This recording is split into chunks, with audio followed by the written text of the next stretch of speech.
While so much of our focus is on our physical and fiscal health during this time, this pandemic is also taking a toll on our mental health. And it's important that we get an honest assessment of where our head is in all of this. And in many communities, especially the Black community, there are stigmas at play that can compound the lack of available mental health resources. So here to talk with us about this important issue and some of the ways that we can cope during this difficult time is none other than the one, the only actress, Taraji P. Henson. Thanks so much for coming on the show.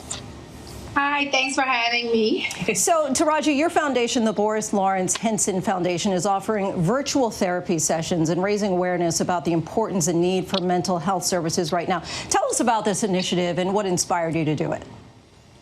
Well, what inspired me is knowing that people are out there suffering in isolation. You're already talking about underserved communities.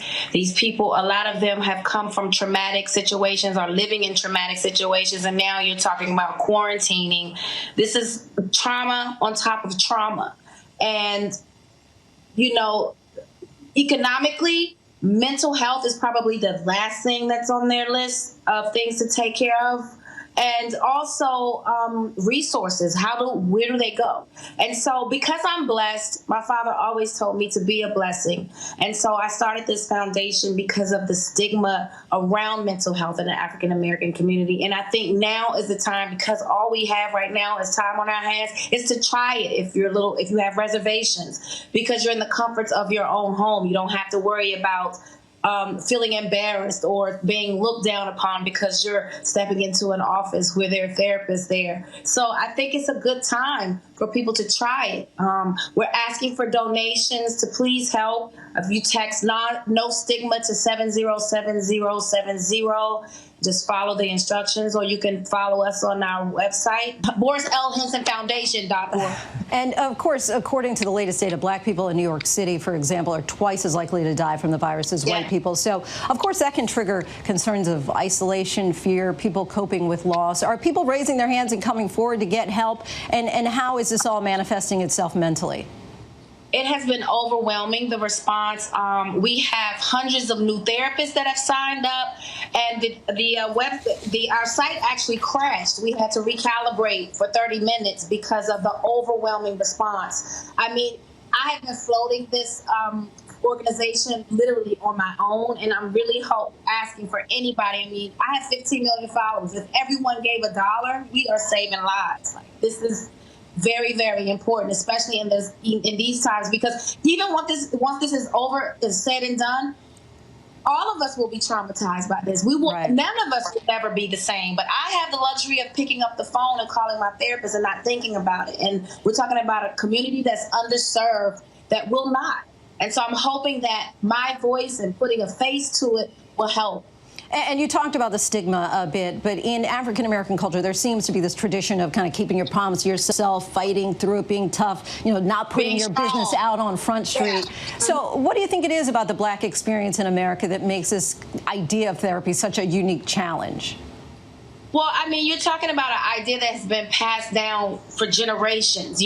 Pray your problems away. You have to be strong.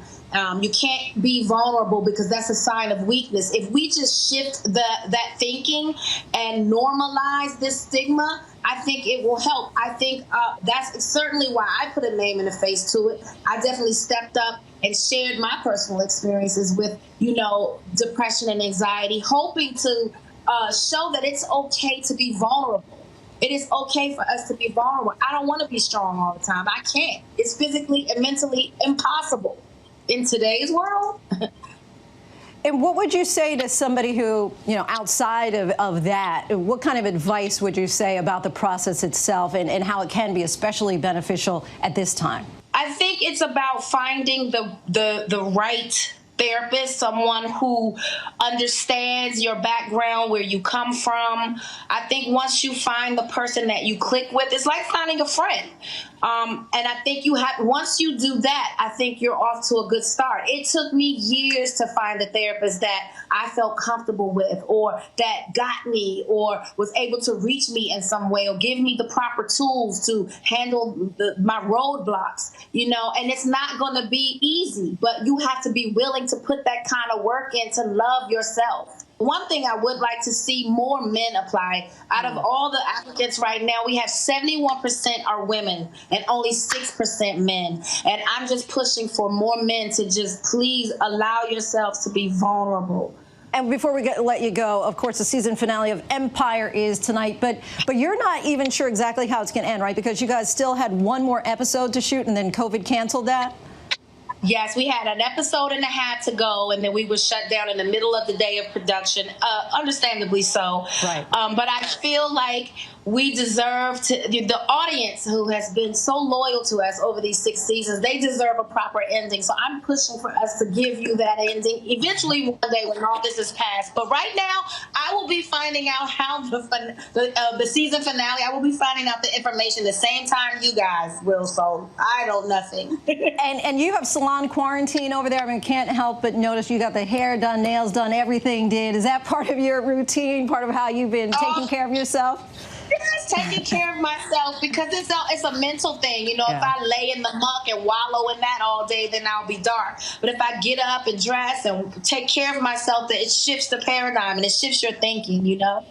And before you go, I hope you don't mind us putting up a picture of you that you posted on Instagram the other day. It's getting certainly a lot of attention. You're looking really good, turning 50 this year. Tell us, what is your quarantine workout? I have a lot of property, and you know, I don't get to go on the hikes anymore, but I have a hike just getting up to my hill, so I'll walk that hill. I have gym equipment. Yeah, I eat good, but I have to pay for it in the gym, so yeah. All right, Taraji P. Henson, we so appreciate you talking with us. Thanks so much. And a reminder to everybody that you can support her mental health campaign by texting No Stigma to 707070 or go to the website at BorisLHensonFoundation.org.